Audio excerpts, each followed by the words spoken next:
This meeting is being recorded. This meeting is being transcribed. Good morning. It's 10 a.m. on Tuesday, February 13th, 2024, and I would like to call to order the board meeting for the Tennessee Board of Funeral Directors and Embalmers. As we begin the meeting, I'd like to bring to your attention there is a sign-in sheet on the table by the door, and for anyone that would like to make comments about an agenda item, please indicate by your name as you sign in. Public comments will be accepted near the end of our board meeting. Ms. Bohannon, would you please call the roll? Fred Berry. Present. Anthony Harris. Here. Tanya Scale-Haynes. Present. Chris Lee. Here. Wendell Naylor. Here. Scotty Porsche. Pam Stevens. Here. Ms. President, we have a quorum. Thank you.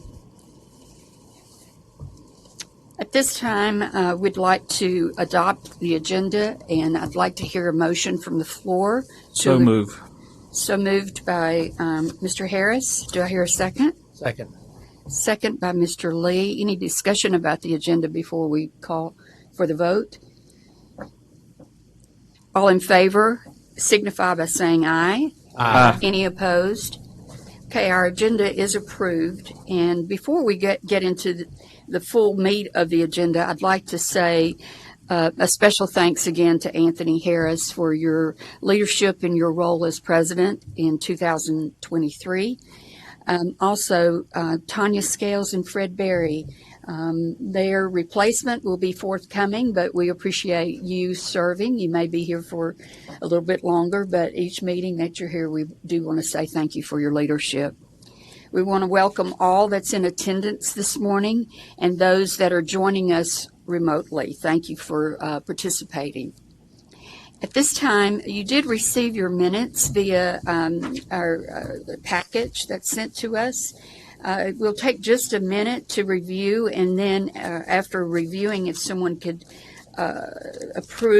give me an approval and a second, then we'll move forward. Motion to adopt. Mr. Lee has provided a motion. Do I hear a second? Second.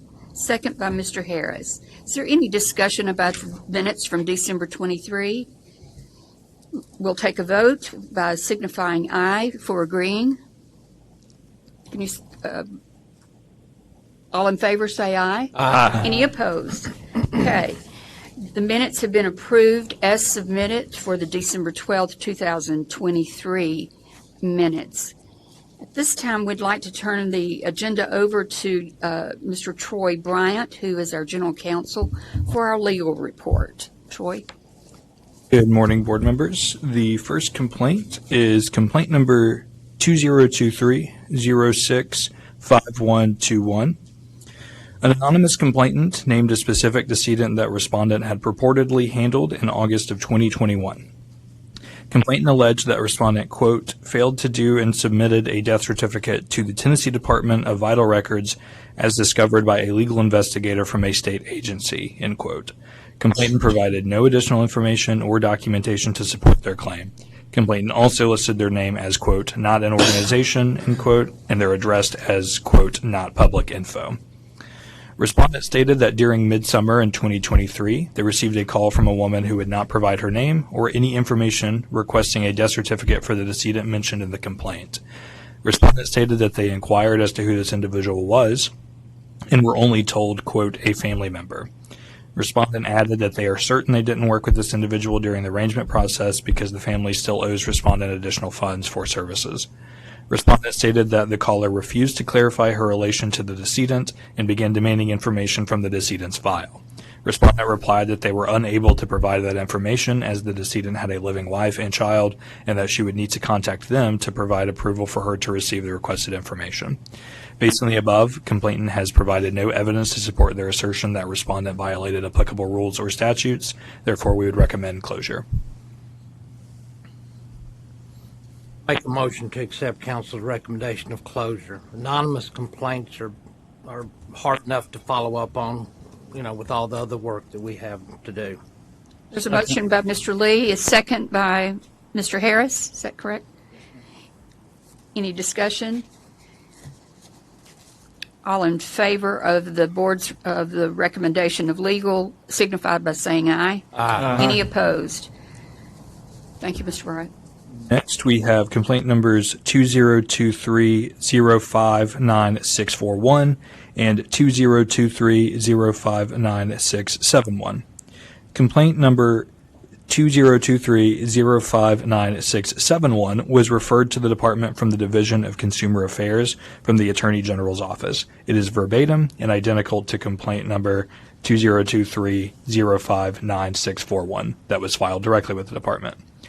Complainant, sister of the decedent, stated that their brother passed away on January 5th, 2023, and that they engaged with cremation services from respondent and purchased a death certificate. Complainant stated that upon receiving the death certificate in March, the death certificate had incorrectly listed complainant as the son instead of as the sister, and that their mother's maiden name was incorrect. Complainant stated they had contacted respondent regularly since March trying to get a corrected death certificate. Complainant said that every time they contacted respondent, she would be told that respondent had not received anything from the state in order to change the death certificate. Respondent replied, stating that they were able to receive the information they had requested from the family. They were able to mail the amendment to the death certificate in August, and that it was effectively amended in late September 2023. Respondent stated they apologized to the family for their delayed response and that they, quote, immediately on November 27th, end quote, delivered the amended death certificate to complainant at her home. Complainant provided a rebuttal and confirmed that she had received the amended death certificate.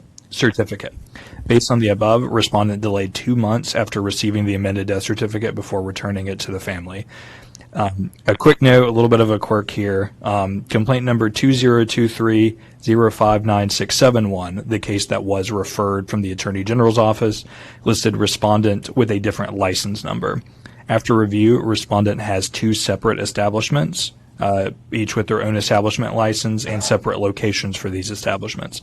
It is unclear if complainant filed a separate complaint against respondent with the Attorney General's office and accidentally listed the incorrect license number, whether they didn't understand that the license numbers were not interchangeable, or if this was done upon the department's receipt of the complaint.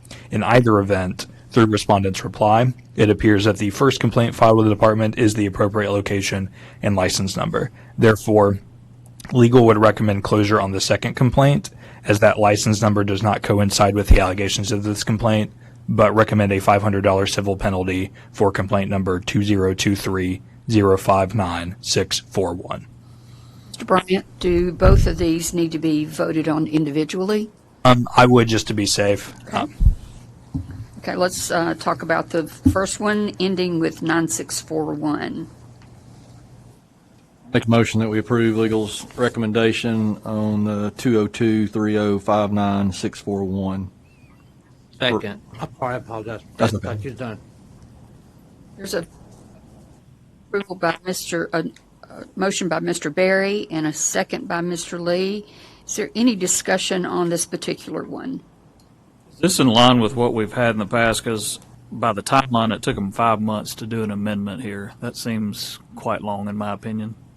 It does. I'm not certain with, there wasn't information or documentation provided as to the delay of the documents they were waiting for. I do know we have seen historically this can take a little bit sometime, unfortunately. I think kind of the, for lack of a better term, kind of the primary violation here is they seem to agree we got it in September. We didn't get it to them until November. And at that point, I think that 2-month delay is the violation. Any other discussion? Again, the motion was made by Mr. Berry, second by Mr. Lee. If you will signify by saying aye. Aye. Okay. Any opposed? Okay. The second one, and I'm going to read this, the last 4 digits, 9671. Legal's recommendation is closure. So move. Mr. Harris, Second. second by Mr. Berry. Any discussion? All in favor signify by saying aye. Aye. Any opposed? Mr. Bryant. The next complaint is complaint number 2023-062091. Complainant alleged unprofessional conduct on behalf of respondent establishment, specifically alleging that respondent included several additional charges that they believed had already been paid for in their pre-need contract and added additional fees after the fact. Specifically, complainant alleged that additional costs were added for procession escorts, processing fee, taxes, and death certificates, resulting in an additional charge of $1,364.36, not covered by the pre-need contract. Furthermore, complainant stated that soon after, due to a policy created in August 2023, respondent added an additional cost since complainant had requested that the service be held on a Saturday, adding further additional cost. Respondent replied, confirming that complainant had an existing pre-need contract dated October 21st, 1989, and that the pre-need contract specifically enumerated the following services at the following prices. Basic funeral services, including services of a funeral director, $1,899, embalming, $899, dressing, casketing, and cosmetology, $299, visitation, $449, funeral ceremony, $499, transfer to the funeral home, $549, hearse, $399, casket, $2,199, and outer burial container at $1,549. Respondent stated that at the time, the contract did not charge complainant taxes as required for funeral merchandise or the respondent's processing fee. Respondent stated that complainant and her daughter came to respondent establishment on November 16th, 2023, and that during this meeting indicated that she wished for the funeral service to be on a Saturday. Respondent stated that a Saturday service is not included in the basic funeral services package enumerated in the pre-need contract and accounted only for weekday services, thus resulting in the additional charge. Respondent stated in addition to these charges, complainant requested a motorcade escort, which resulted in an additional expense not included in the pre-need contract. Based on the above, complainant's primary frustration appears to be that additional costs were incurred despite the existence of a pre-need contract. However, it appears that additional services were added after the creation of the pre-need contract. Both parties agreed that the out-of-pocket expense became $1,364.36, but resulted from services not enumerated in the original pre-need contract. Therefore, we would recommend closure. So did the pre-need state that the service had to be a weekday? No verbiage about weekend? No information was provided on that. I guess I'll caution with saying this is my speculation, but I know respondent mentioned that policy about an upcharge on weekend services was recent. I think as of August 2023. My guess would be that there wasn't something specifically enumerated in there, but I can't say that for certain without seeing the contract.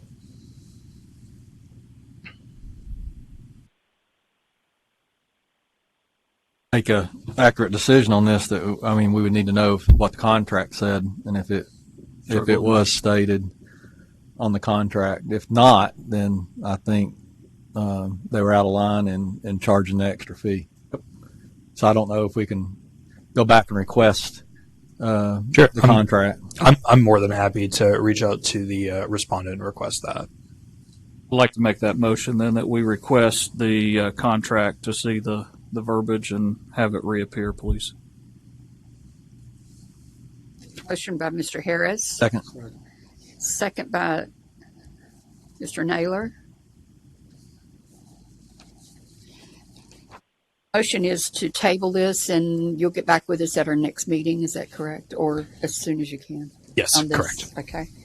So there's a motion for Mr. Harris and a second by Mr. Naylor. All in favor signify by saying aye. Aye. Any opposed? Thank you, Mr. Bryant. Thank you. The next complaint is complaint number 2023-063841.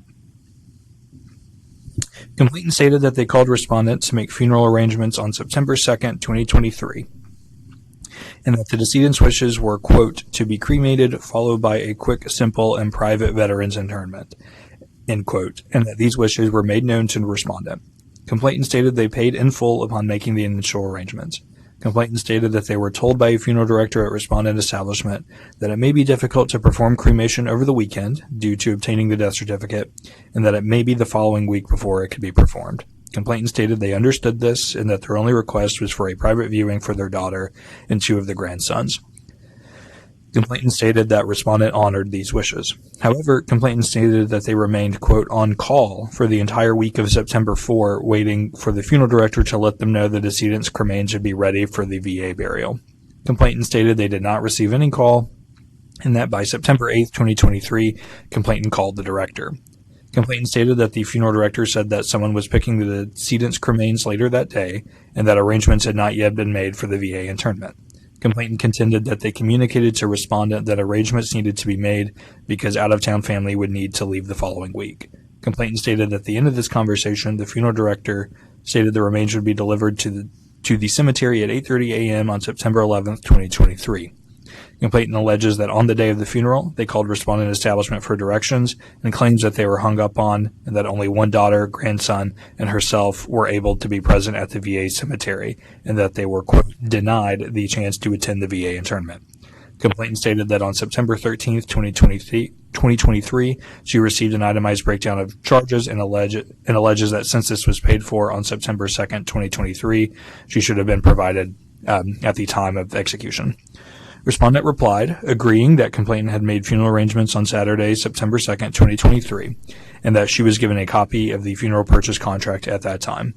Respondent stated that complainant's wishes consisted of a burial of cremated remains at the cemetery with no service and no attendance by family, and that respondent and cemetery staff bury the cremains. Respondent stated they honored the viewing request, and on September 3rd, 2023, the funeral director met them at the door, took them to the visitation room, and gave them, quote, as much time with their loved one as they wanted, end quote. Respondent addresses that they were, quote, on call by stating that they were waiting for the physician to sign the death certificate, which was signed on September 6, 2023. The following day, respondent obtained the cremation permit from the medical examiner and then scheduled the cremation. Respondent stated that they do not own nor are directly affiliated with the cemetery and could not guarantee when a burial could be scheduled. However, they called the scheduling office on Friday, September 8, 2023, and confirmed burial for Monday, September 11, 2023. Respondent stated that when they informed complainant of the confirmed time, she seemed upset because she assumed burial could be scheduled for Saturday. But respondent explained that the veteran cemetery does not bury decedents on the weekend. Respondent confirmed that complainant, her daughter, and grandson came to the cemetery for the burial, even though it was scheduled for no family to be present, but accommodations were made by the veterans' attendants to allow them to step over to the grave and witness the burial. Respondent stated it was at this time that complainant expressed how disappointed she was with respondent's services. Respondent denies that complainant was ever hung up on by any staff member. Complainant attached a copy of their executed contract. It articulates a very basic cremation and only direct cremation. Respondent attached confirmation from the cemetery, which confirmed that no family was scheduled to witness the internment. In complainant's rebuttal, they stated, quote, the funeral purchase contract does not state the internment would not include a graveside service or attendance by family. I clearly requested decedent's wishes were for a quick, simple, and private veterans internment. A private internment meant the actual burial was restricted to my immediate family and close friends by my invitation only and should have been scheduled and honored as such, end quote. Based on the rebuttal, it appears there was some miscommunication as to what a, quote, quick, simple, and private veterans internment entailed. Ultimately, although complainant may not have been satisfied with the services provided, respondent provided the services that were contracted for and even arranged accommodations for the complainant, her daughter, and grandchild at the internment, even though this item was not contracted for in the attached contract. Based on the above, we would recommend closure.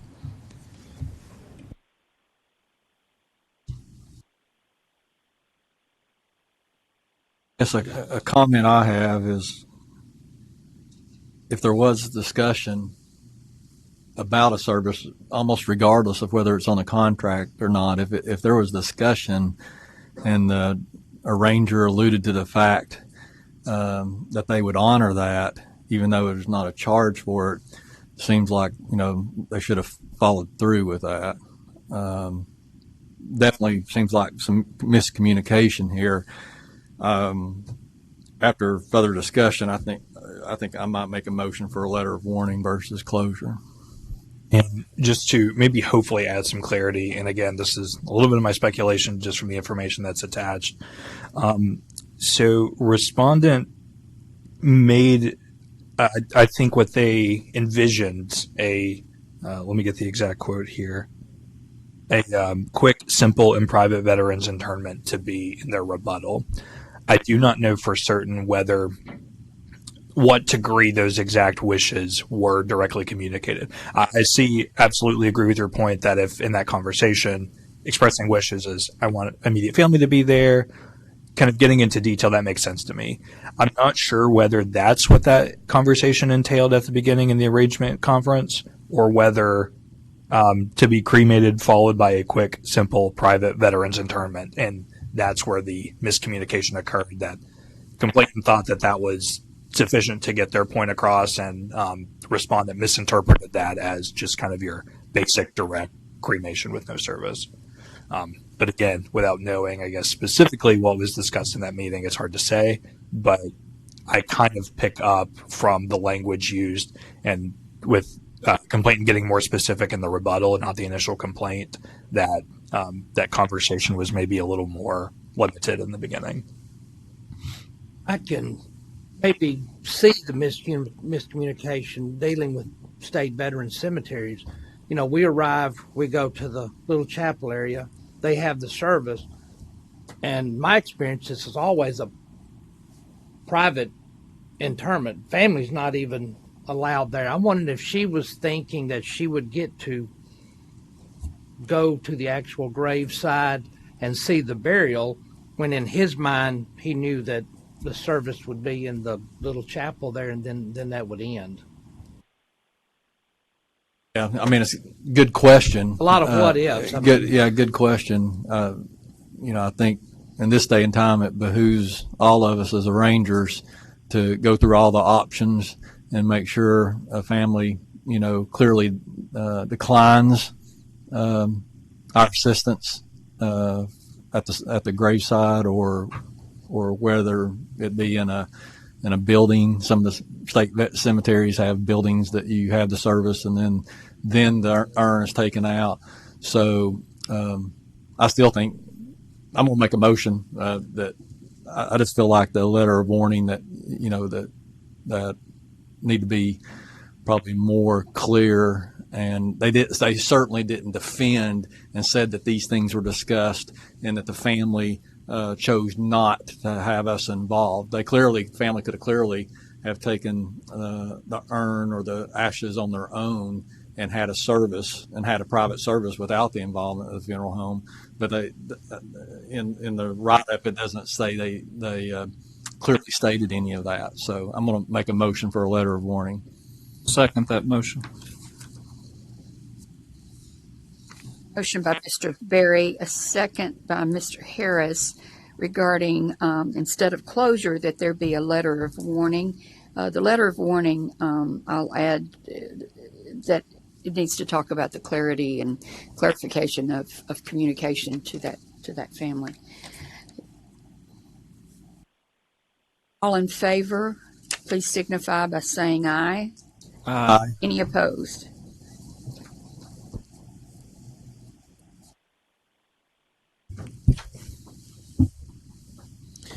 The next complaint is complaint number 2023-063281. Complainant stated that respondent delayed in providing a death certificate past the date they estimated it would be ready. Complainant stated that respondent quoted them that following the death of complainant's wife and execution of the contract on November 27, 2023, that the death certificate and remains would likely be ready by December 2nd, 2023. However, complainant stated that on December 7th, 2023, they called and the remains and certificate were not ready at that time. Complainant stated that the funeral director communicated that they were waiting on the doctor, who ordinarily signed death certificates very quickly, to sign, and that she would call the doctor and check on the status of the certificates. Complainant stated that as of December 13th, 2023, they still had not heard anything from the funeral director or respondent establishment. Respondent replied, stating their establishment only provides direct cremations, and that following the death of the decedent on November 21st, 2023, they were confident that the attending physician would sign the death certificate in a timely manner, given their previous history of quickly signing certificates. Respondent stated that the physician's signature took longer than normal, and that respondent stated they, quote, called and harassed this doctor daily, end quote, in order to hopefully expedite the signature. Respondent stated that the cremation was completed as of December 6, 2023, but that complainant had chosen to wait for the death certificates to arrive. Respondent stated that on December 14, 2023, one day after the filing of the complainant picked up the cremains and the death certificates. Respondent stated at this time complainant did not express their dissatisfaction and did not inform respondent that a complaint had been filed. Respondent stated that even though they were not aware that complainant had filed a complaint, they reduced complainant's bill by $409.28 in an attempt to make up for complainant's wait. Based on the above, from date of execution on November 27, 2023, it was, in total, an 18-day wait to receive the death certificates and cremains. As respondent stated, the cremation occurred on December 6, 2023, only 9 days after the execution of the contract, but that complainant chose to wait until they could also pick up copies of the death certificates with the cremains. Additionally, based on the information provided by respondent, they were not idle during this 9-day delay and were frequently in contact with the attending physician and even gave a discount to complainant without knowing that a complaint had been filed. Based on the above, we would recommend closure.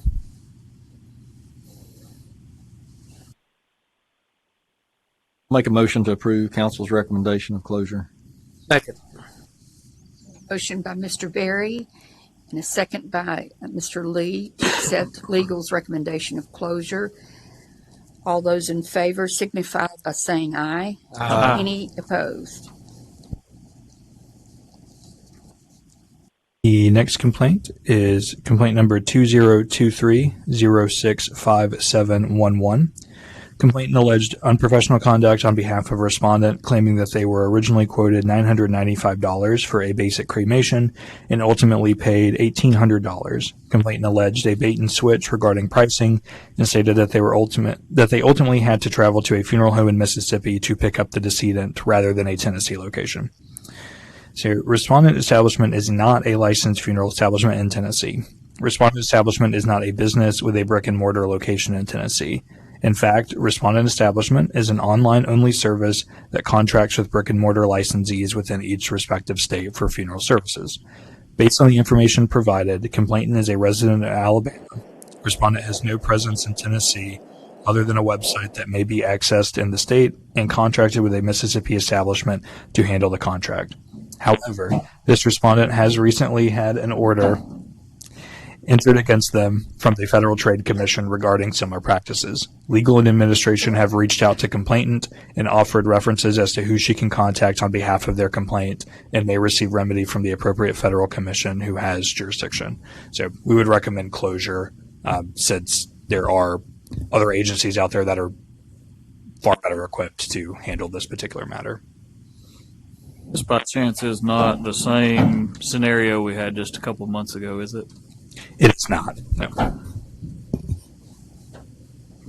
I'll make a motion to accept legal's recommendation of closure. Second. There's a motion that Mr. Harris accept legal's recommendation and a second by Mr. Naylor. Any further discussion? All in favor signify by saying aye. Aye. Any opposed?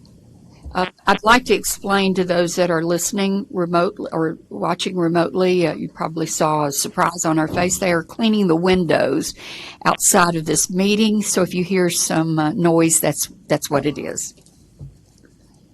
Mr. Bryant, if you will continue on. Yes. The next two complaints are complaint number 2023-043281, which is against the funeral establishment, and 2023-043301 against the funeral director. Complainant, through counsel, alleged that respondent had failed to transport the decedent to a foreign country in a timely manner as they were contracted to do. Specifically, complainant stated that the decedent passed away on December 24th, 2021. Soon after, a contract was executed with respondent on December 30th, 2021 that would have had the decedent shipped to Nicaragua. Complainant stated they were told this would take about 4 weeks to process the paperwork and payments were made during this time. However, complainant stated that communication between the decedent's family and respondent broke down, leading to the family demanding to see the decedent's body. Respondent arranged for viewing in April of 2022, and staff at respondent establishment indicated that the decedent would be shipped soon. Complainant alleged that at the time of the complaint, September 2023, this transfer had still not occurred. Due to the nature of the allegations, this complaint was immediately sent for investigation. During the course of the investigation, the investigator determined that respondent establishment did not have a preparation room within their facility and discovered the establishment that had done the preparation for this decedent. Upon arriving at the preparation establishment, the investigator confirmed via a licensed funeral director there that they had provided removal and embalming services for the decedent on behalf of respondent establishment. The documentation showed that respondent establishment had contacted them on December 29, 2021 to make the removal of the decedent. The employee stated that on December 30th, 2021, the decedent was transferred to respondent establishment so that the family could conduct a viewing, and following the viewing, the decedent was again transferred back to the preparation establishment. Upon arrival, the decedent was then embalmed. The employee of the preparation establishment stated that the decedent remained there until April 7, 2022, when the decedent was again transferred to respondent establishment. The investigator then traveled to respondent establishment and spoke with the respondent funeral director, who is the owner or manager of the respondent establishment. The investigator inquired as to the whereabouts of the decedent, and respondent stated that the decedent was at the respondent establishment. When the investigator questioned why the decedent had not been transported to Nicaragua, respondent stated there had been delays with the paperwork and that Delta Airlines had limited flights to Nicaragua. Respondent stated that they were currently waiting on Delta Airlines to provide an update as to when the decedent could be shipped. While present, the investigator confirmed that the decedent was still present in a casket at respondent establishment in a private viewing area of the establishment. Next, the investigator met with the family of the decedent. First, the son confirmed that they had made arrangements with respondent establishment and were told it could be anywhere from 15 days to a month to return the decedent to Nicaragua. The son confirmed he made payment on or about April 5th, 2022, and that following full payment, the family visited respondent establishment to view the decedent before he was shipped to Nicaragua. The son stated that after receiving confirmation, they made arrangements with a Nicaraguan establishment to pick up the decedent from the airport. However, the decedent did not arrive at the estimated time. The son stated that when they contacted respondent establishment, they were told that the flight had been canceled, but that the decedent would arrive the following Monday. Again, arrangements were made to pick up the decedent the following Monday, but the decedent did not arrive.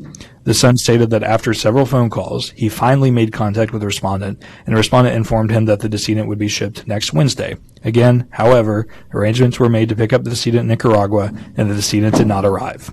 Second, the investigator spoke with the brother of the decedent, who largely reiterated the same facts. On October 17, 2023, the investigator received a video and photographs from complainant's counsel evidencing the arrival of the decedent in Nicaragua. Finally, the investigator met again with the respondent funeral director, who stated that he obtained the legal documents necessary from the Tennessee Health Department, medical examiner's office, and embalmer statement needed to ship the decedent to Nicaragua.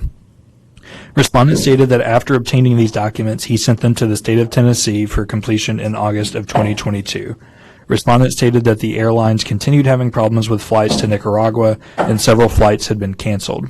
Respondent stated that he attempted to call the funeral home in Nicaragua several times, but that no one would answer the phone, which, as respondent contends, also delayed the flight several times. Respondent stated that finally, in October of 2023, he was able to get in contact with the Nicaraguan funeral home, arrangements were made with the airline, and the body of the decedent was shipped to Nicaragua. Based on the above, the documentation respondent provides showed that some of the documentation was not requested until August of 2022. Specifically, the non-contagious letter from the medical examiner was sent requesting that documentation on August 8th, 2022, and received the embalmer's affidavit on August 9th, 2022. Based on the documentation provided, it appears that all necessary documentation was obtained in August of 2022. Likewise, despite two opportunities when meeting with the department's investigator, respondent did not provide confirmation or documentation to show that any flights had been canceled. Finally, based on information provided by the son and the brother of the decedent, respondent failed to effectively communicate these purported delays for over a year, from April 2022 to September of 2023. Based on the above, we would recommend a 6-month suspension of license for the funeral establishment, $1,000 civil penalty, plus half the cost of investigation, authorized via consent order and a formal hearing if necessary. And for the funeral director, the same recommendation, a 6-month suspension of license, $1,000 civil penalty, plus half the cost of investigation, to be authorized via consent order and formal hearing if necessary. Is the funeral director the manager of this establishment? He is, yes. We were, what, 2 months shy of 2 years? December of 21 to, I mean, I don't believe a word that came out of his mouth in here about flights and all that. That's ridiculous. So why are we suggesting maybe a 6-month instead of a year? This has a lot of unethical business practice, in my opinion. It does. I think the reason for the 6 months recommendation, and one thing I will also preface this with, if the board thinks a year is more appropriate, I do not have an objection to that. The reason for 6 months is that it kind of comes down to what we know for sure and what we don't know for sure. As Mr. Lee alluded to, that is entirely up to the board's determination as to whether what the respondent provided is credible or not. During the course of the investigation, I was hopeful we would find something that was a very clear, you had the green light, you were good to go, you just didn't do it for whatever reason. That documentation unfortunately didn't show up. What we do know for sure at best is that respondent is telling the entire truth. He had a lot of issues getting a delay or with delays in flights, but he didn't communicate those complications to the family for nearly a year and a half. And then at worst, I guess kind of the impression that everything that respondent said was not true or incorrect or not accurate, then we do have kind of those larger business and professional ethics issues. So a little bit long-winded answer, but I guess short version is that 6 months because the information we were able to gather wasn't perfect necessarily, but we do know that there, even at best, if we take respondent at their word and everything is 100% true, we still have large communication issues between the family and the respondent. But again, if the board feels a year is more appropriate, then I would have no objection to that.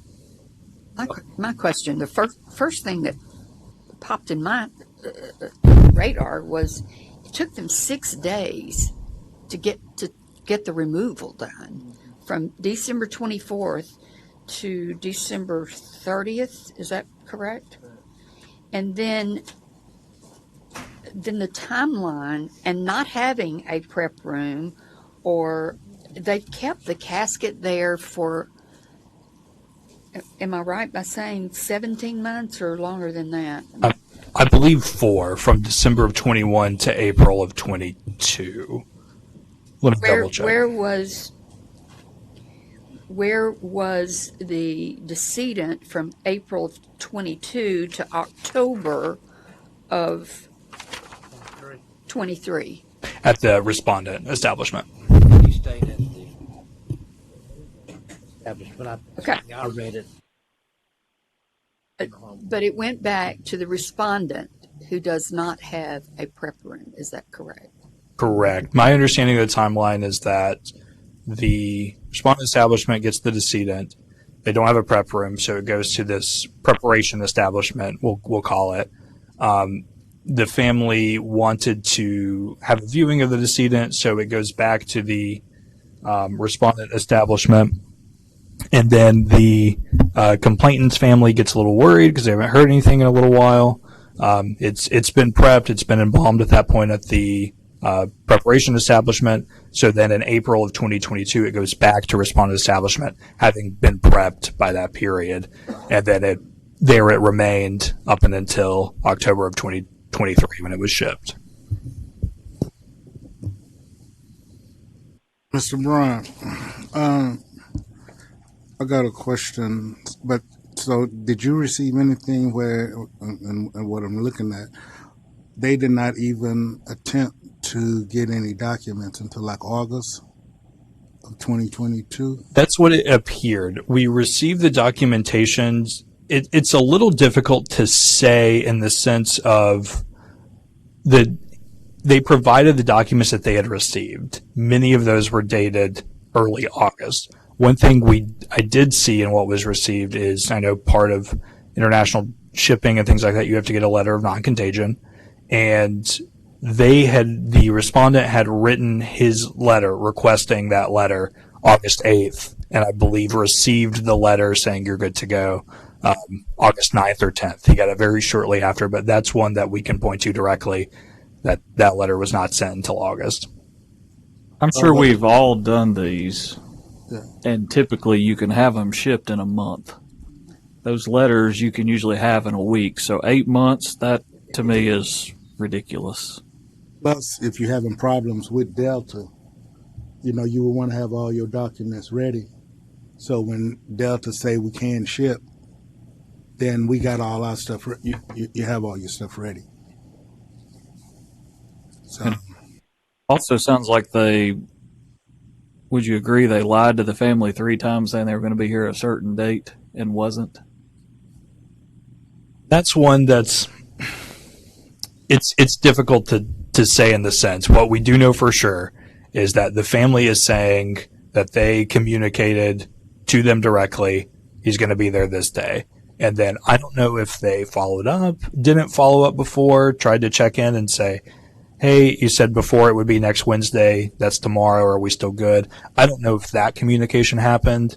I'm unsure where that communication, I guess, could it have been a lie? Very possibly. Could it have been respondent didn't follow up and communicate and promised that date earlier and something changed? Possibly. I don't know for sure, but what complainant family is saying is that we were told on 3 separate occasions at some point it will be here on this day, and then when they arranged with the Nicaraguan establishment, it wasn't. Nicaraguan establishment went to the airport 2 or 3 times to pick up the body. I mean, it seemed like they were lied to as well. Exactly. I'm just saying. Do we need to take both of these separately, or can we? I would take them separately as separate complaints for whatever the board decides to do. And based on past history, if we look at that, I'm going to suggest on the funeral establishment, we change it to a 1-year suspension, leave everything else the same. That's my motion. second. There is a motion by Mr. Harris and a second by Mr. Naylor to change the funeral establishment suspension to 1-year suspension. Any other discussion on that one? All in favor signify by saying aye. Aye. Any opposed? Now we'll address the funeral director for that particular. Make the same motion for the funeral director with a 1-year suspension, leaving the rest the same. Motion by Mr. Harris for Second. 1 year. Second by Ms. Scales. Discussion on that. All in favor signify by saying aye. Aye. Any opposed?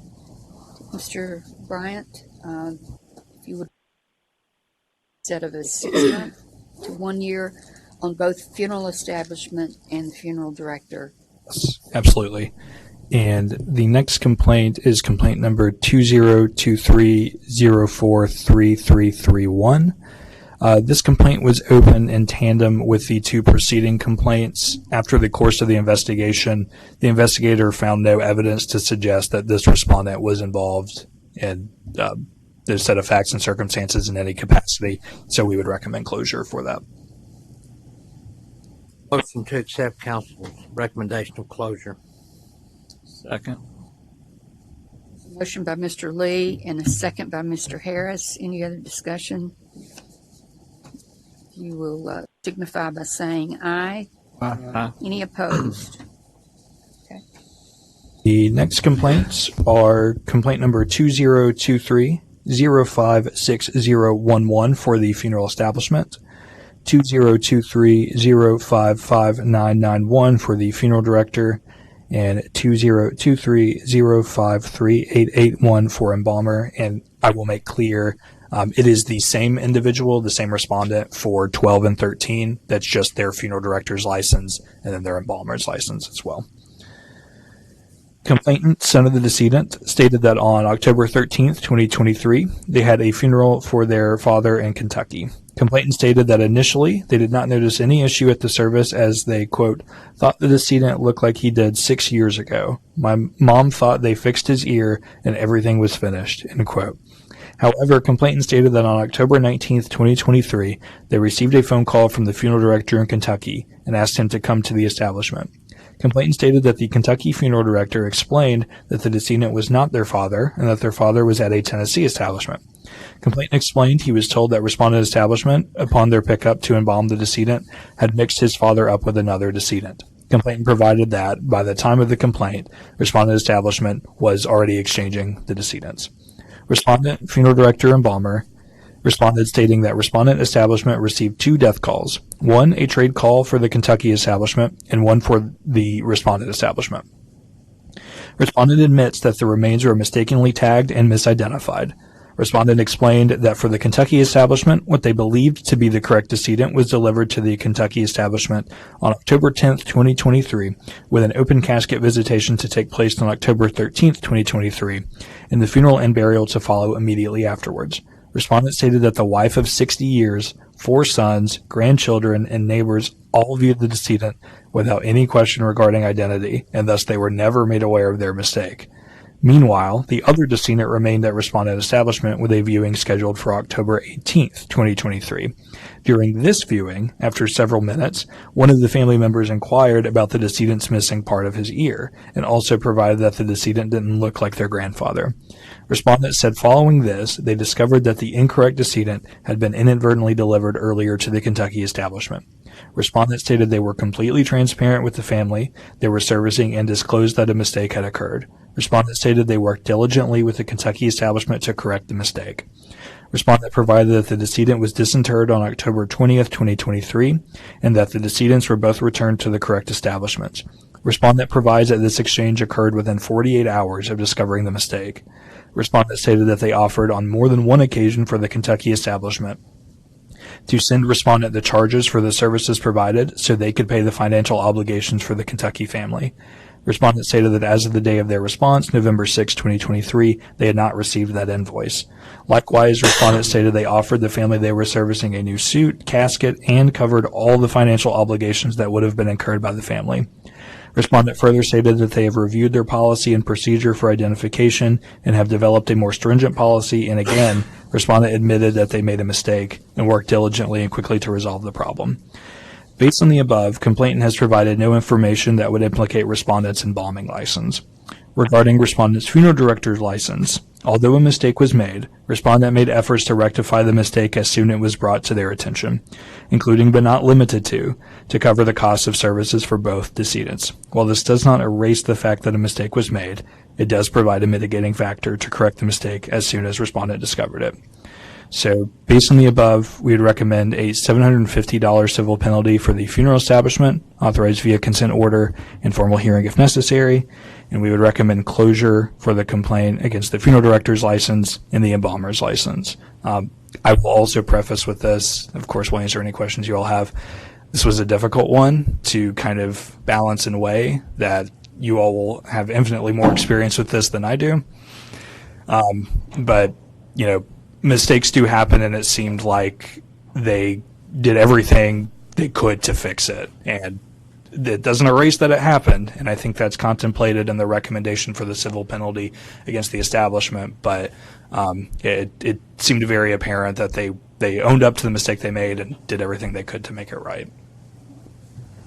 I'd like to reiterate what you said. A mistake was made. You look at some of the cases we hear. On this one, the establishment, funeral director, embalming license, 0 disciplinary history. They stepped up. They tried to make amends all the way around.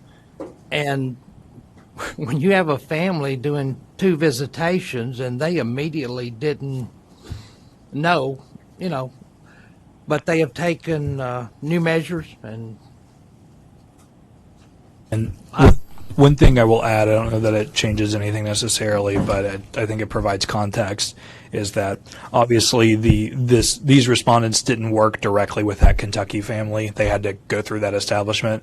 We did not receive a complaint from the family they serviced in Tennessee.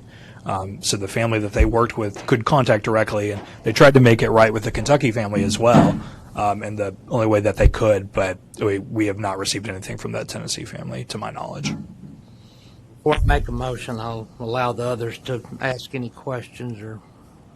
I'm just curious on the funeral director and Bomber. I mean, I agree with you. It's a big mistake. They do not have a history, but is there a reason maybe not a letter of warning going forward just to be more attentive instead of closure? I think that could be perfectly fair. I would have no objection to that, and if that's the way the board's leaning, to kind of keep a, I guess, history on it as well, I would have no objection if the board feels that would be best. Maybe a letter of instruction instead of warning, because Instead of And I to think me, they've already- closure is just like it never Yeah. happened. that's right. I mean, Yeah. well, that kind of reiterates what safeguards they've already put in place as well. So, Board members, let's take these individually. On the funeral establishment, $750 civil penalty to authorize via consent order and formal hearing if necessary. I'll make a motion. We accept council's recommendation for the $750 civil penalty on the establishment. There's a motion. Do I hear a second? Second. Ms. Scales? Any other discussion on the funeral establishment? I have a question here. Sure. If we're going to do it on the funeral director and Bomber, could we have letter of instruction for the establishment as well? Of course, that would be on you, Mr. Lee, for the motion, but just a question. Well, I think the penalty kind of, in my opinion, speaks for itself on that. I'll withdraw the motion if you'd like to make one to I'm just bringing it up. add it. Yeah.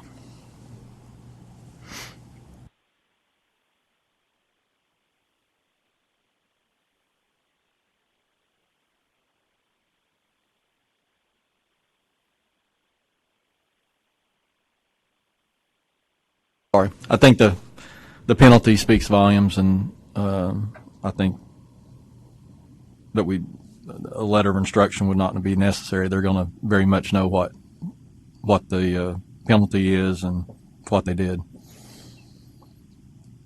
The motion will stand as suggested by Mr. Lee and seconded by Ms. Scales. Is there, if you could signify by saying aye? Any opposed? On the funeral director, legal's recommendation was closure. We do need to address that. Make a motion, change it to a letter of instruction instead of closure. There is a motion by Mr. Harris to change to a letter of instruction. Is that what you said? Yes, ma'am. Letter of instruction. That was a motion made by Mr. Harris and seconded by Mr. Naylor.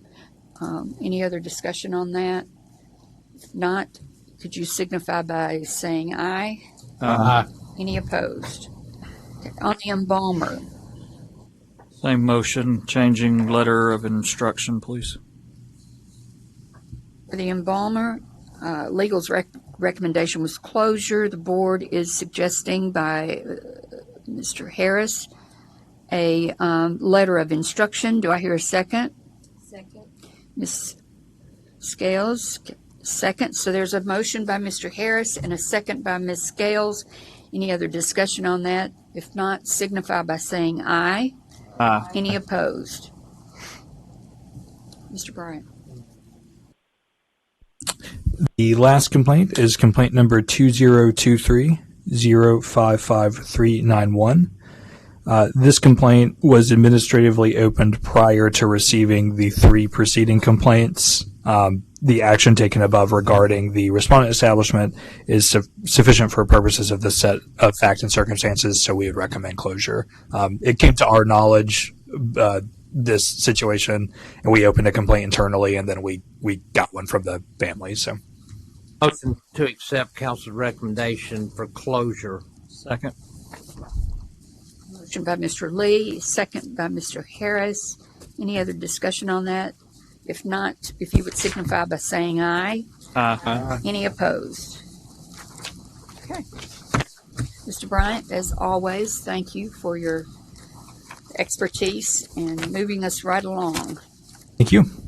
This time, I'd like to turn the meeting over to the Executive Director, Mr. Gribble, if you would give us your report. Morning, board members. Morning. First, we have the legislative update. They're the bills that we have alluded to here, and I will tell you it's not totally comprehensive of anything that would relate to a funeral director, a funeral home, a cemetery, or a pre-need funeral contract. But so that ones that are most pertinent, I guess. First one is House Bill 1742, Senate Bill 1599.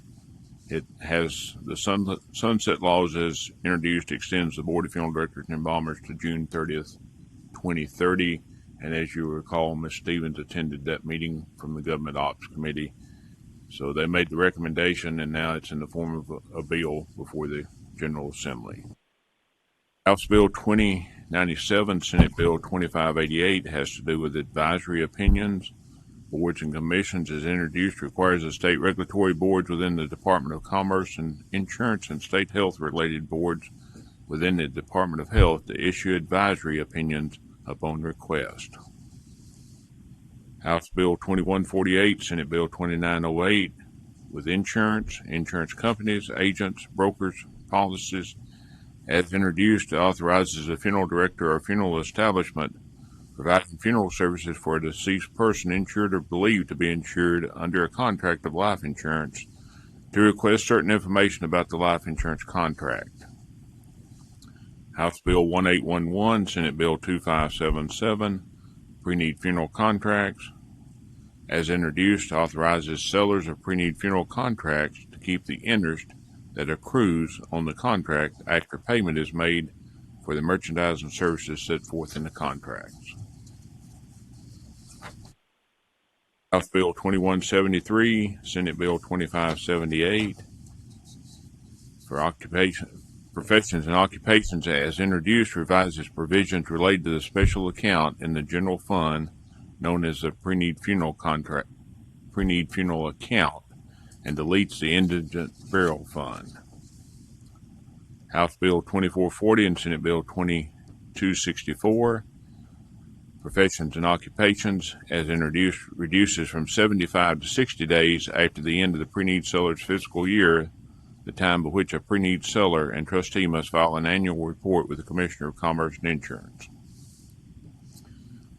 House Bill 1916, Senate Bill 2179, anatomical gifts, as introduced, creates a process by which I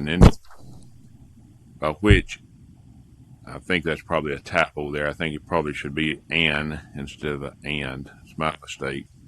An individual or terminal patient can refuse to make an anatomical gift that cannot be amended by another person. Requires a procurement organization to follow certain procedures for containing the decedent's family member of an or authorized or other authorized person. I think there's two typos there. We'll check them for the minutes. House Bill 2026 and Senate Bill 1908, cemeteries, as introduced, requires a cemetery company offering to sell a grave space in a pre-need contract to offer the option to prepay for the interment right and interment services applicable to the space. Requires the offer of an option to prepay for the interment right and interment services to include a written disclosure of the days of the week for which such services for the purchased interment right would be available without additional fees, and that prepaying for the interment right and interment services is not required, but the choice not to prepay will likely result in an increase to the purchase cost in the future. House Bill 2027, Senate Bill 1909, regarding grave spaces, as introduced, creates a process by which a grave space will be considered abandoned and revert to the cemetery company that owns or controls the cemetery land or property on which the grave space is located if certain conditions are met. And then there's a website for you to do any bill search that's listed there for you, and Ms. Bohannon included a copy of each one of those bills yesterday in the documentation that was sent to you so that you know the exact language. Mr. Bryant can comment on this further if you have questions, but please keep in mind that some of those bills may be a caption bill, so if it's moving through the General Assembly, it can change drastically from how it was introduced, or it depends on the General Assembly as to how those process and move along. Sometimes they don't go very far, and then sometimes they become a public chapter, which becomes the law, that governs whatever the bill is regarding. Does anyone have any questions about that before we move on? If you do, we'll be glad to. Questions by the board member? Licensee report is a report of licenses administratively approved by the executive director pursuant to board authority for the period of December 9, 2023 through February 9, 2024. You have a list of establishments and individuals of those licenses. There are no closed establishments to report to you today. And the disciplinary action reports a report of consent orders that have been administratively accepted and approved by the executive director pursuant to board authority, and as reported on the November 2023 and December 2023 regulatory board disciplinary action reports. And you have a list of those respondents who have signed consent orders in those cases. And lastly, for my part, is the complaint report. According to Ms. Bohannon, as of February 8, we had 22 complaints against funeral directors and/or embalmers, and 22 complaints against establishments for 44 complaints. Would be glad to answer any questions that you. I've got one general question. I'm sure it's been answered in here before, but it was just a curiosity thing. Once this board makes a finding on cases and that finding is sent to the establishment funeral director and embalmer, do they have a certain time frame that they are to respond with acceptance or respond requesting a hearing, I guess? Yes and no, in the sense of, in our standard operating procedure, the language that we put in the consent order that goes out, it's essentially, I kind of need to hear something from them 30 days upon the date of receipt.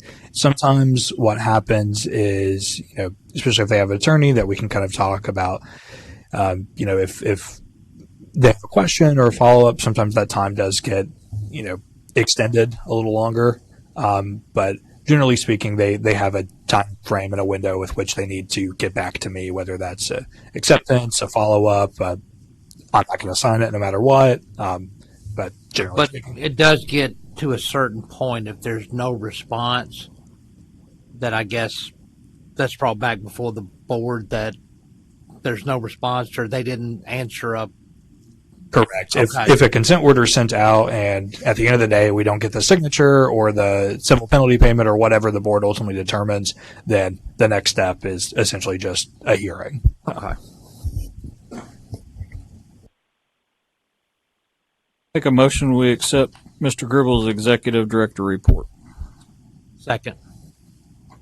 Motion by Mr. Lee, a motion by Mr. Harris and a second by Mr. Lee to approve Mr. Gribble's executive director's report. Any other discussion? All in favor, please signify by saying aye. Aye. Any opposed? Okay. Thank you, Mr. Gribble, for your help on that. And as we move on through our agenda, it's my understanding we have 2 individuals to approve for licensures. Is that correct, Mr. Gribble? It is correct. The first one, and I apologize in advance if I mispronounce her first name, is Sharonda Lynn Delaney from Marion, Arkansas, who is applying to the board for funeral director by reciprocity from the state of Arkansas. This applicant seeking licensure as a funeral director, and based on the application, the board may, among other pertinent statutes and rules, specifically examine the applicability of Tennessee Code Annotated 62-5-311B3 in making the determination as whether the application meets the requirements for licensure. And at the end of the application that you have on your iPads, that statute is there so that you'll have it for reference if you want to review it at some point in time. So, Mr. Delaney, if you would, and Madam Whatever. President, Yes. let me Mr. accuse myself. Okay, thank you. We will step out and get you as soon as this is completed. Ms. Delaney, welcome to our board meeting. Thank you.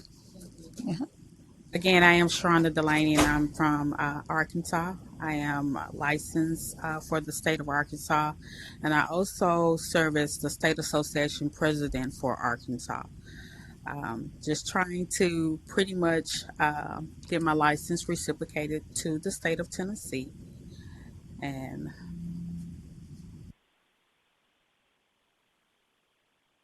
Congratulations on being the president of the association from one female who's been there before. Congratulations for doing that. Are there any questions from the board?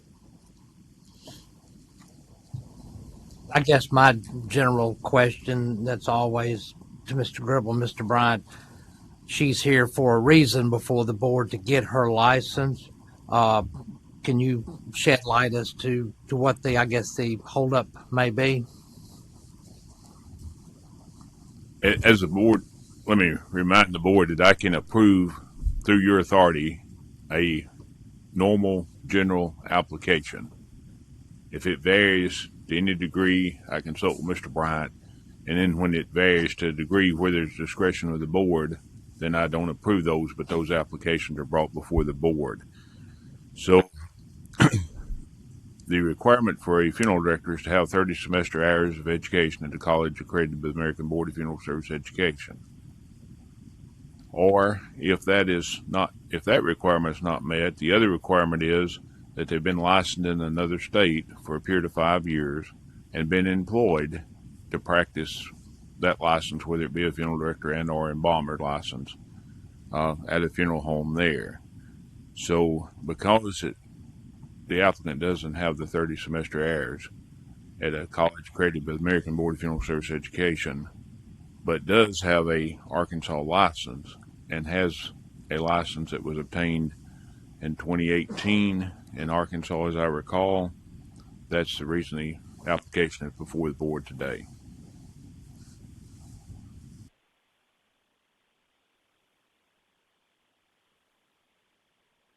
There's some time lapse there that you're lacking a few hours. Is that correct?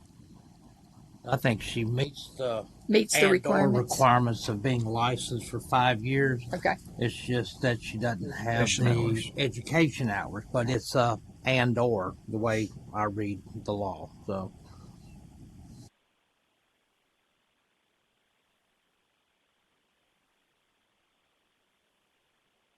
I think she's just shy of the 5 years.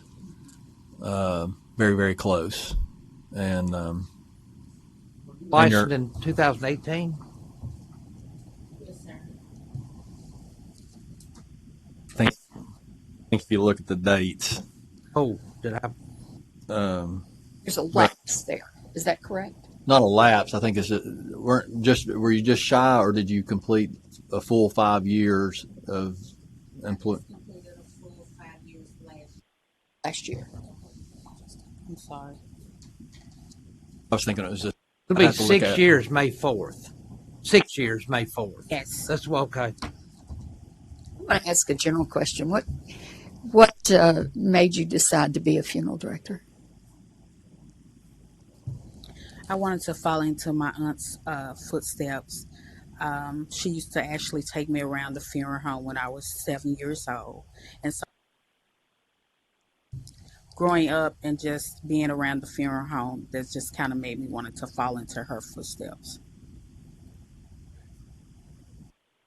There was some part of this that said the license expired December 31, 2023. Do we have verification that That's in the renewed? certificate by Miss Good from Madam- Arkansas that she's valid till December 31st, 2025, and in good standing with at least 5 consecutive years with the seal on it.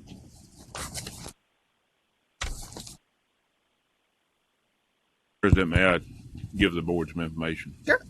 what happened when she first applied, the license was going to expire in December of 2023, or it did expire. So she got a new certification that's 2025. There's no question about her being licensed in 5 years. The part of the question, I think, for the board to address, if they wish, or make a in their discernment, is whether there has been employed as a funeral director embalmer for such a period of time. She left the employment in Arkansas and came to Tennessee. But in Tennessee, of course, she wasn't licensed, but she has some employment on a limited scale back in Arkansas. So there's not a question about the 5 years. She's been licensed for 5 years in Arkansas. But The issue is it states that you have to be practicing as a license. it says employed is and has been. It says it's there at the end if you want to look at it. It's on the very last page of her application Employed. at the top, number 3. It says has been licensed by another state or provincial authority in good standing for 5 years and has been employed as a funeral director or embalmer or both for such time. It doesn't say it has to be full-time employment. It doesn't say it. Of what type of employment?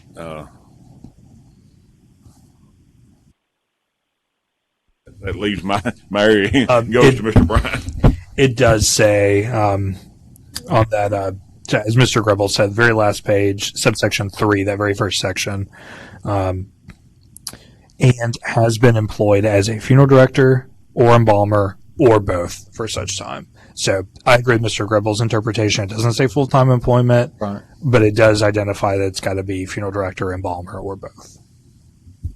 I think she's very qualified, obviously, and I would make a recommendation that we approve. I'll second that.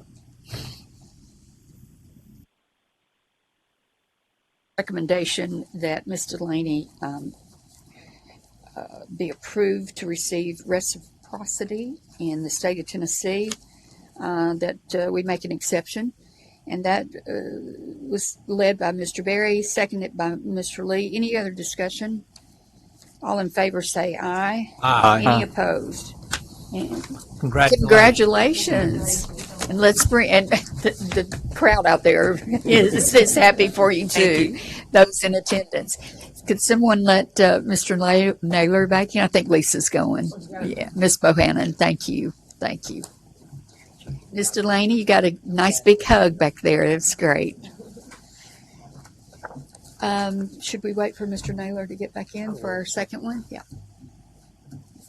Is he missing? Hey. Oh, I thought. Okay. Mr. Harris, would you find Mr. Naylor for us? Here he goes. Here he goes. Oh, let me cripple this up over here,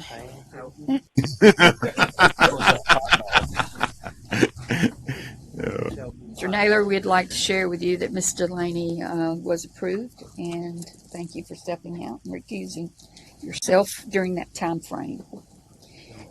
The second application is Mr. Terry Alexander. Are you in the? Okay. Could you come forward? Stevens, he is represented by counsel as well. So if Will counsel be speaking on his behalf? Yes, ma'am. Okay. I'll be glad to entertain any question. Okay. If I may, I used to be at the Attorney General's office a long time ago. And I think in 1980 or 81, I represented this board over in Chancery Court. I also had a case involving Mr. Berry's father in Knoxville about that same year. And I remember his establishment used to be on Chapman Highway. So I don't know if it's still there or not. I hope you didn't mind my personal privilege. Thank you. Thank you for being here. Right, my name is Perry Kraft. Introduce yourself. My name is Terry Alexander. Mr. Alexander. So you're before us today for your funeral director's license application. And Mr. Gribble, would you share with us why this is before the board today?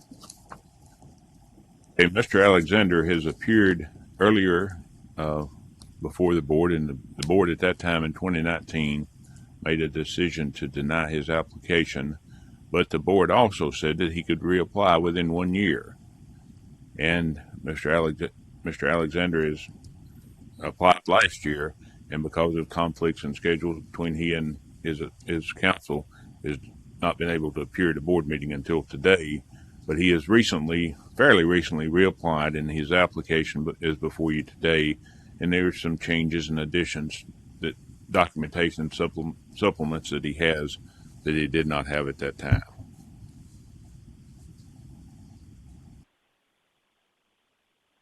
Questions for me or his counsel?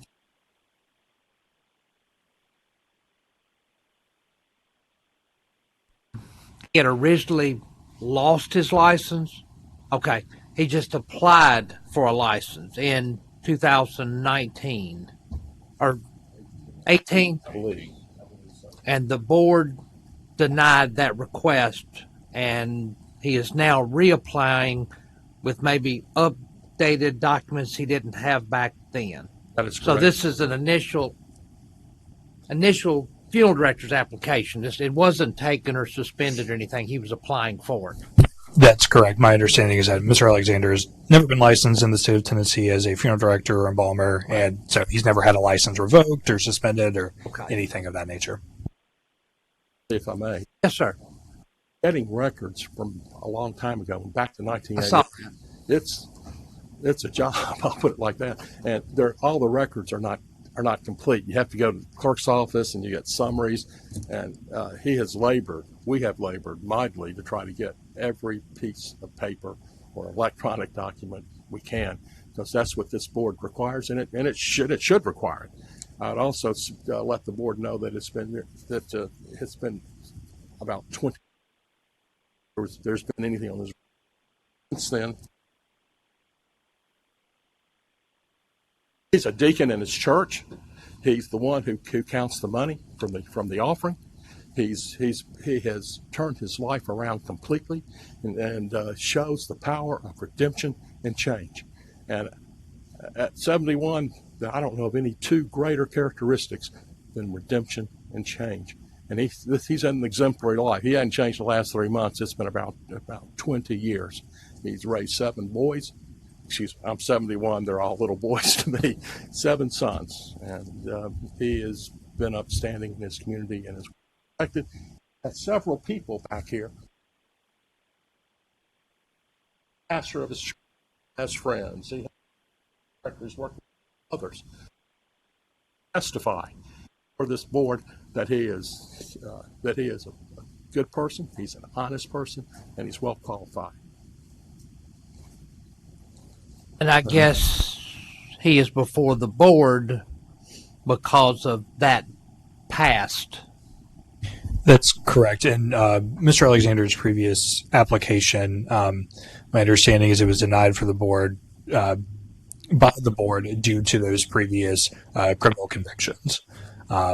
So the documentation in Mr. Alexander's application that he and Mr. Kraft had put together are some of those charging documents from back when that occurred. And I will also say I don't have a lot of experience in criminal court, but what Mr. Kraft said is true, that from that, if you're going back that far, it becomes a little bit of an Easter egg hunt for records and documents. Written in journals, filed away in vaults somewhere, if I remember correctly. So, if you can find the vaults or the journals. So in 2019, when it was denied, you didn't have all of these records to provide to that board. Apparently not. I was not involved at the time. Okay. Mr. Alexander was trying to get the records, but sometimes these things are old, and his memory. If you asked me to remember what happened 5 years ago, I'd have trouble. And if there were certain things he inadvertently omitted, and we worked diligently to try to find anything and everything, and he'll testify to that under oath if the board so requires. Likewise, just so the board has the full picture as well, there are more recent documents in this application from what appears to be remediation on behalf of Mr. Alexander that he has undergone and included in this application that he hadn't at the time of his former application. I think you did a great job putting the packet together and providing all the information, and I think it's evidence here that you've really worked hard to get to where you are, and I'd like to make a recommendation to approve. Second. And We got lots of seconds here. And just to let you know, probably the reason me or somebody else is not standing over there, we didn't get caught. We all have a past. We've all done something. I admire you for what you've done for the last 20 years or so, and congratulations. There's a motion on the floor for this application to be approved for Mr. Alexander. Motion was made by Mr. Berry, second by Mr. Naylor. Is there any other discussion? Without any, all could signify by saying aye. Aye. Any opposed? Say this, I read through this and I cried hearing it, hearing your story and knowing that you persevered and you have moved on, and congratulations on getting your application approved. I'd like to say thank you, board members. Well, you are welcome. Is there anything else that you'd like to say?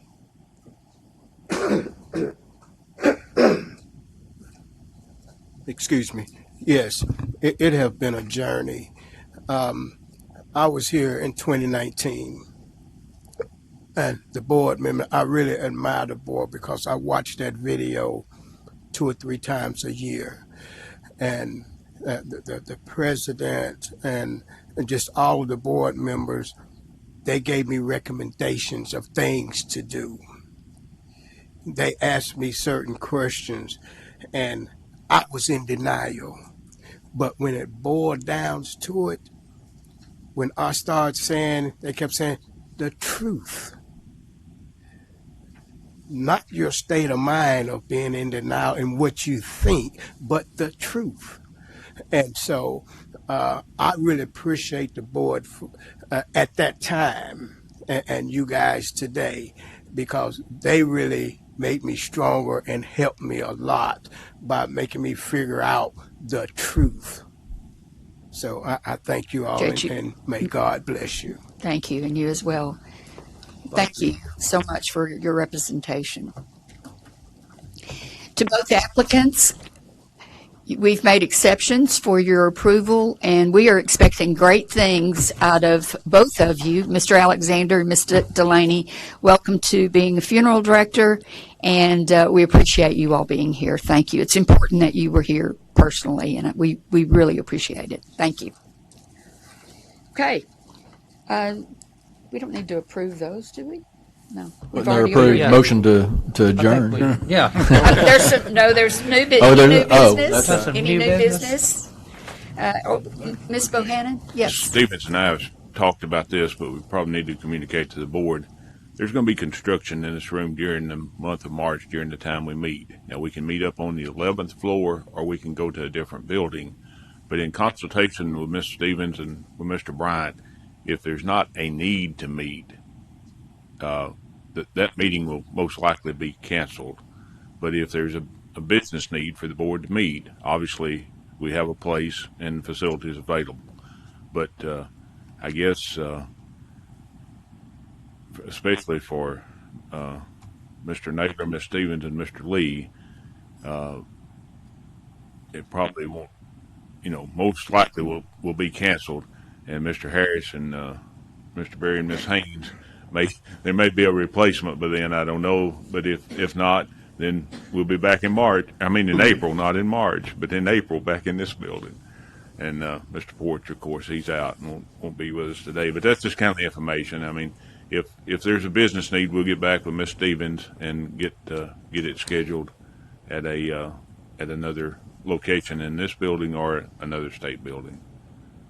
One thing, you will be responsible for calling Joseph and tell him he can't come with me on spring break and get a free meal. He's going to be highly disappointed. Well, I'm going to suggest to him you take him to a place where it costs you more money to feed him, to take him on a vacation. Two things I'd like to address with Ms. Bohannon.